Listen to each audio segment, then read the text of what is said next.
Right, what is going on, guys? So my most popular video was a Premiere Pro CS6 tutorial. Now I wasn't that big a fan of it because it kind of dragged on a lot and I didn't really get to the point. It wasn't a very successful video in that respect, but people loved it, they keep on commenting on it, and I want to do a new one with Adobe Premiere Pro CC. So this is the Creative Cloud version, the newest version, kind of subscription based one, and I'm going to give you a basic walkthrough and color grading session for this program. So to make a new project, we're going to click on New Project, funnily enough. Right, let's click on that, and we need to make a project name. So I reckon Fun Stuff will be good. So click OK, and it will go into the program. So it looks really blank right now, and that's because in CC, different from CS6, it kind of starts without a sequence, which means basically it's blank. So to create a sequence, I'm going to go to File, New and Sequence, and for my camera I used a Nikon D3100, so I'm going to use a digital SLR 1080p 24 frames per second preset. So this is for cameras like that Nikon camera I used, the Rebel T2i, T3i, T4i, T5i, they're very popular cameras in this kind of respect for filmmaking, and those kind of cameras, D800, D5100, D5200, all these cameras, that is the one that most people use. Now if you've got a different camera, say like a Red Epic cinema camera, it's about £50,000, yeah, you can use 5K footage, you'll be using that, but I doubt people using this tutorial will need that at the moment. But if you're using a point and shoot camera, we're going to be going to the DV NTSC widescreen 48kHz. That will be what you'll be using. That's a safe option for small standard definition cameras. But here we're going to be using this one. If you want to get more advanced, just check your settings and check the frame rate. This is the frame size or the pixels. So that's full HD, and that all looks lovely. Just going to click OK, and you see now it's opened out and it has got more features. So we have the timeline here. This is where you're going to edit, cut, and kind of align your clips. You're going to sort them out on this timeline. That's what it's used for. This is the preview window. When we've got a video up, you'll be able to see it and preview the video, funnily enough, yeah. So this is the effects bar and so on, but we're going to kind of hurry up a bit. So if you click on the project bin, I suppose you call it, and right click and import, we're going to find our footage. So I'm sure you know how to use Windows Explorer. Yeah. Okay, so we're going to find the footage. This is mine, shot on that camera I told you about, the Nikon D3100 in Bruges. This is the famous boat trip which goes through the city on the canal. It's fantastic, and well, I wanted to edit the video for it. So what I just did there, without telling you, it's very naughty of me, using the plus and minus keys you can zoom in on the video. It doesn't change the clip duration, all it does is just zooms in. And you can also use this tool here to do exactly the same thing. It's quite important just to be able to see it, it's not getting too small, you know. So this red line, this is going to be where you skip through your clips, like that. If it's really slow at this point, head over to here and make sure the resolution is at lowest. That helps your computer kind of process the video preview and not get bogged down. Now if it isn't playing at all smoothly, then that's about as good as it's going to get, so I'm sorry about that. Now then, I want to find the start and end point of my clip. So say if I want to start it here, just when the boat comes in, I'm going to either click from the start and drag that in, and that's cut it, or Control Z will go backwards, by the way, or I can hit C to get the eraser tool up and click where I want it to cut. It split it in half, you see, and we're just going to highlight the section we don't want and click delete on our keyboards. Now it's very important that you see there's a blank space here. You don't want that. You want to drag the clip back to the start again, and same if you want to edit the end of it. Say I want it to stop there, just drag it back again and that will cut it. So you can see what you've done there. That's lovely. Now, I shot this flat on my DSLR, which basically means I've made the footage deliberately dull and colourless so I can change it in post, which was what we're doing right now. This is just a general, it's good practice to do this, and I'm going to show you what I do. So if we go to Effects panel and Video Effects, now this is the thing, I use Magic Bullet Suite to sharpen, denoise and so on, as well as colour grading. So I'll be using Color Steiner 2, so just click and drag over onto the clip. But if you don't have that, because it does cost, you're going to have to use Color Correction, scroll down, and the Fast Color Corrector. But it's very, very similar, just it looks different, okay? So we haven't put that on, we've just used the Color Steiner one because that's what I prefer. Scroll down, you have a good look at that, that's what we'll be using. And again, really recommend this one, it is a really good program. I prefer it for the inbuilt color correctors, it's just nicer. Philip Bloom also uses it for his color correction, which is always a good sign. Good old Bloomy, eh?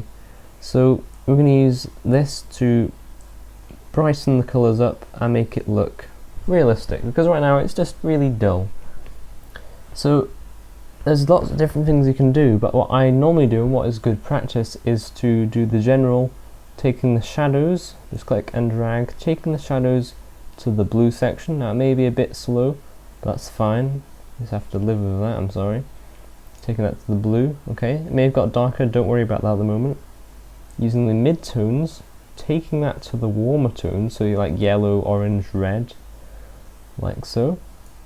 And you can leave the highlights if you want to. I normally do, unless, say if you've got a white wall and you want to change the colour of the wall, that you'd be using the highlight tone for that. But for skies, you want to keep it a normal colour. That's just a general rule that I keep to. But we'll just leave it at that for the moment. Now also, you see, it still is dull, isn't it? It doesn't look normal.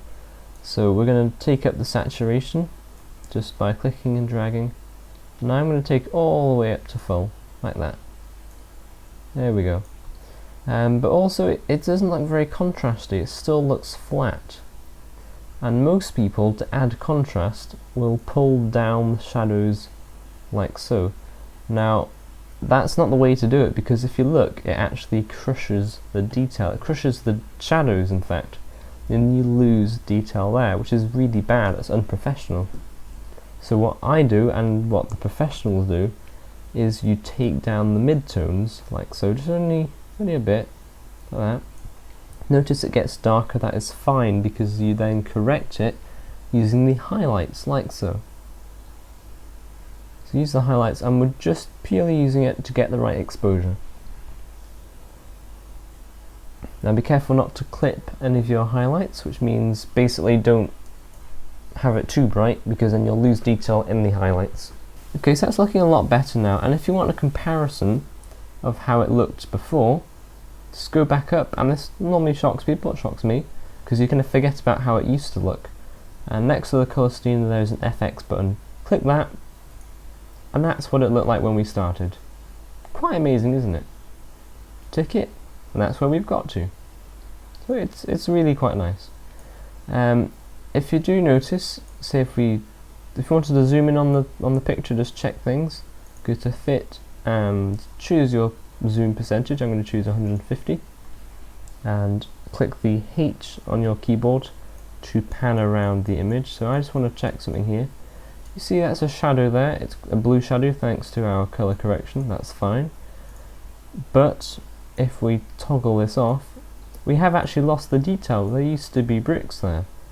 We don't want to lose the detail, so what you can also do is bump the exposure up in the shadows a bit, and see that's coming back again quite nicely, and we've got the detail back from how it used to be. There we go, toggle, it's back how it used to be now. So if you want to get back to the same zoom, go back to fit, and I'll toggle our settings back on again. But we have lost a bit of contrast, so remember what we did to add contrast? Simply go to the mid-range and take it down again. And we've still got the full dynamic range and it looks lovely.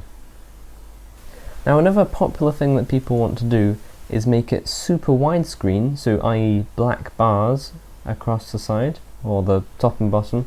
Now in my last tutorial I mucked up because I told you to get a printout of black and white bars and simply put it over the top. That was a load of rubbish, I'm sorry for that, and people keep on asking. I'm sorry, leave it, okay? If you want to add black bars, go to File, New, Sequence, so remember we did this before, and go back to your preset again, but then go to Settings, and this is going to depend on the resolution of your camera, but say if it's Full HD like mine, go to Horizontal, no, got that one wrong again, Jason, okay, go to Vertical, and change it to 800, and notice when you click off, it changes it to 12 by 5, that is anamorphic ratio film. So that is basically anamorphic, comes from an anamorphic lens which is stretched to the super wide viewing angle, which is 12 by 5. So if you're using 720p, I'd recommend 5 or 600 pixels vertical, and same, I'm sure you can work this one out, just get the right ratio, 12 to 5 is ideal. Then click OK, and you notice it's add a second tab, this is sequence 2, that was what we worked on before, and this is the new one. See, it's a really wide box there compared to the last one. So you think, oh, I don't want to do all that again. That's fine, you don't need to. You just click, copy what you've just done here, go to sequence 2, and use Control V on your keyboard to then add it back in again. And you see it is now made that widescreen, which is lovely. And also, if you go to motion up here, expand that, you've got room to crop it a bit. So there you go, you've got a better view now. One more thing, if you zoom in again, remember how you zoomed in? Go to 150, that's what I normally use. And the detail's actually quite soft. That's because when I shot it, deliberately took the sharpness down to avoid some complicated things which I'll talk about later in another tutorial. But if you want to make the video sharper, simply type in to the effects bar sharp, and it'll come up with sharpen, and click and drag that on, and if you go down to the very bottom of the effects bin, you can see it there, and you can add a number. Now for this DSLR camera I normally use 10 to 30. Now if you add too much it will look quite horrible, but I'm going to try 20, and there you go. And you can see a very small adjustment. Remember, this is a small preview, so it's not going to make much difference, but it has just clarified it, you know, it has just generally crispened it a bit more. So this was a basic tutorial using Adobe Premiere Pro CC. That is all we've done. So if you take them off again, you can see the improvement. We've gone from flat to graded and sharpened. To export this, which basically means to view it back as a video file, where you're going to go to Export, or make sure the clip is selected first, go to File, Export, Media. Now I'm going to take you through this as well because it is part of the tutorial. This is where we render it out as a viewable video clip. So format, simply go down and choose H.264. It is the standard nowadays and it is such a good system. And for some reason my editor has packed up. Why? There we go. Right, so it's come back now. Yeah, it can pack up sometimes.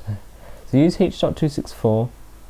Like I was saying, it's the standard, and it's used for everything nowadays, and it's a very good encoder. Now you can see it's automatically used match source high bit rate. Just select that, and I'll take you through what it's done.